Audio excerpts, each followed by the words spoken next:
Mereka tetap berdegil biarpun sudah 2 kali dikenakan tindakan dalam tempoh sebulan membabitkan rampasan RM200,000. Terbaru dan untuk kali ketiga, sebuah syarikat Goris dan Menang di Taman Desa Tebrau diserbu pada 28 Disember lalu.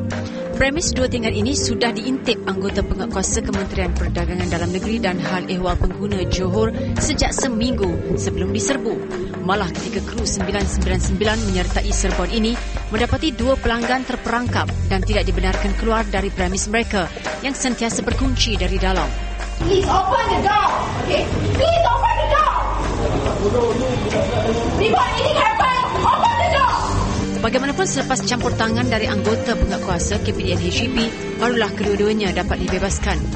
Ketika serbuan, lebih 10 pekerja syarikat Goris dan Menang ini turut mengeluarkan kata-kata ugutan terhadap anggota penguatkuasa sebelum mengunci pintu jeriji ini.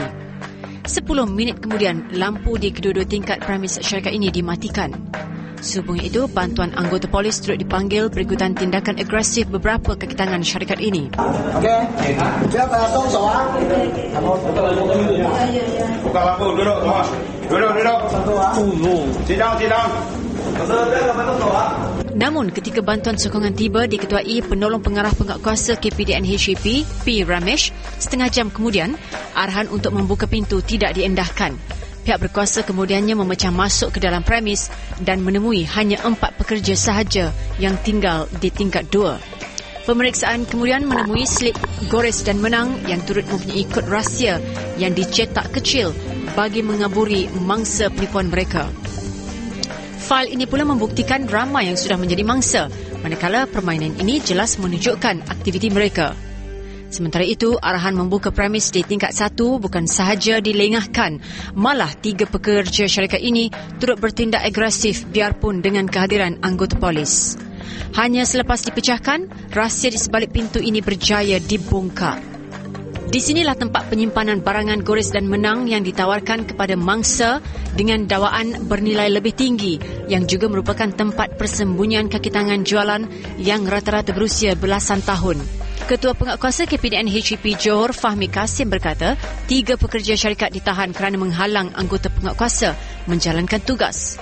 Ketiga-tiganya yang berusia 20-an ditahan mengikut Seksyen 186 Kanun Kesiksaan kerana menghalang tugas penjawat awam. Fahmi berkata dalam serbuan yang dilakukan, 12 anggota penguatkuasa KPDN HEP, barangan elektrik bernilai RM60,000 turut dirampas.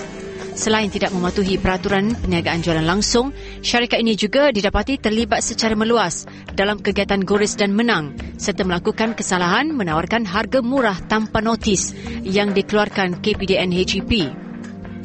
Justru, Fahmi meminta orang ramai menghubungi pihaknya jika didekati jurujual Goris dan Menang di talian 07 2272 833 atau 07 227 2811.